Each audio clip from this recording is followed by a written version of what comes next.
Shaux and Drevno searched the sky to their left. O'Neill was leading the 192nd Bombardment Group across Holland towards the Ruhr Valley.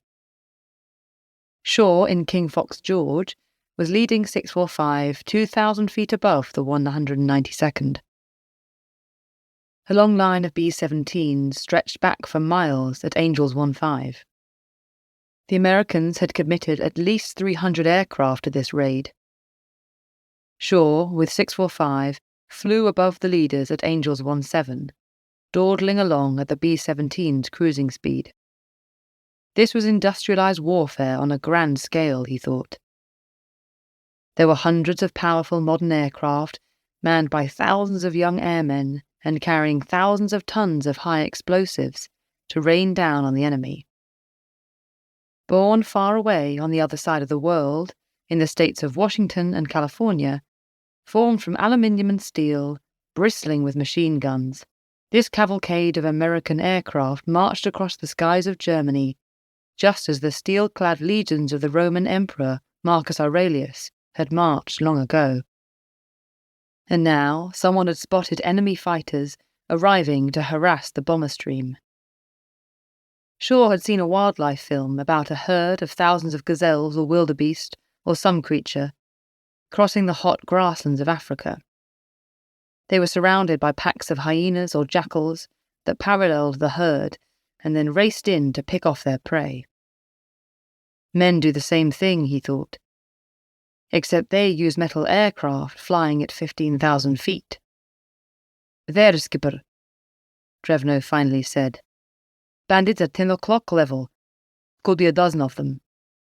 There they were, an untidy gaggle of small black dots the size of flies, 190s or 109s, at the same height as 645, perhaps 2 miles away to the north, flying parallel to the B-17 bomber stream and rapidly overtaking it. Shaux flexed his fingers and settled himself in his seat. "All warmer aircraft follow me," he said into the RT, eyes wide open. He eased the throttles forward, and the revs began to spin up. "Mickey Mouse, Warmer is in pursuit of bandits at your 9 o'clock high." Mickey Mouse was the code name O'Neill had chosen for himself. He told Shaux that his fiancée thought his ears were too big. "I read you, Warmer," O'Neill's voice sounded in Shaw's ears. Doubtless, O'Neill would tell the B-17 gunners not to fire at twin-engine aircraft in that direction, and Shaux hoped they would remember that when they came into close contact with the enemy.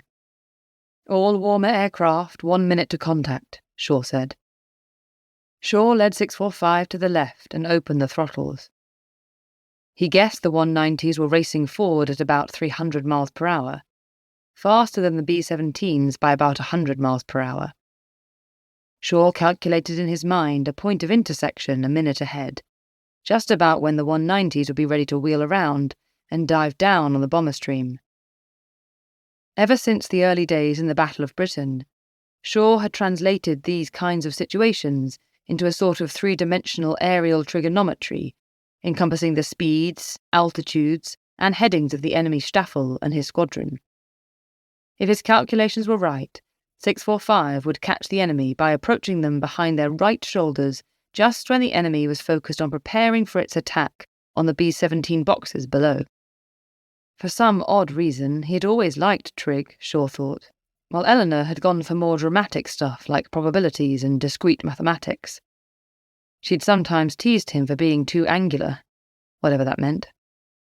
30 seconds, skipper, Drevno said, and Shaux jumped back into the present. Oh God, he'd committed the cardinal sin of daydreaming. "All Warmer aircraft stay alert," he said into the RT, more to himself than the others.